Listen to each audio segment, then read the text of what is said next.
పడినా ప్రతిసారి నిన్ను లేపడానికి ఎవరు రారు ఈ జగతిలో. నిన్ను నిలబెట్టుకోవాలి ప్రతి అడుగులో ప్రతి స్థితిలో. గాయమవ్వడం దురదృష్టం కాదు, అదొక గొప్ప అవకాశం. ఇది నీలో నువ్వు నిండి ఉన్న అద్భుతమైన జీవన కావ్యం.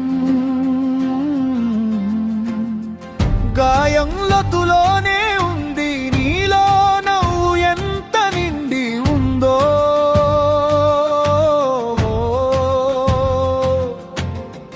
నిన్ను నువ్వు అభినందించుకో, నీకు ఎంతటి శక్తి ఉందో. ఆ గాయం తాలూకు లోతును బాధను నువ్వు ఎవరికి చెప్పకు. ఇతరులకు అది కథ మాత్రమే, నీ వ్యధను బట్టబయలు చేయకు. అనుభవించిన వాడికే తెలుస్తుంది ఆ నొప్పిలోని పూర్తి తీవ్రత. అర్థం చేసుకోలేని లోకానికి చెప్పుకోవడం కేవలం వ్యర్థత.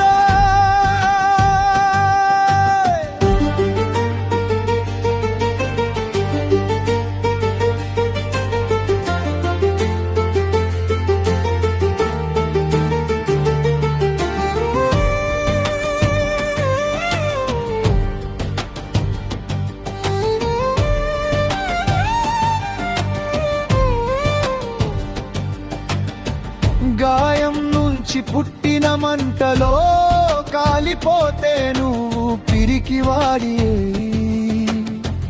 అధవపాతాళానికి జారిపోయే ఓ దయనీయమైన భాగ్యుడివి.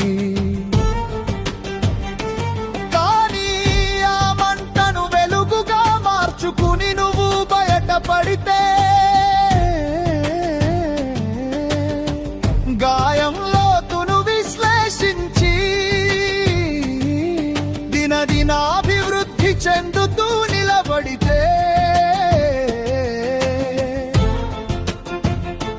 నువ్వే అసలైన ధైర్యశాలివి.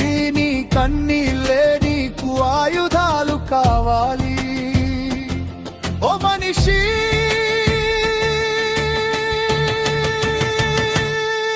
నీ లోకానికి కాదు నీకు మాత్రమే తెలియాలి.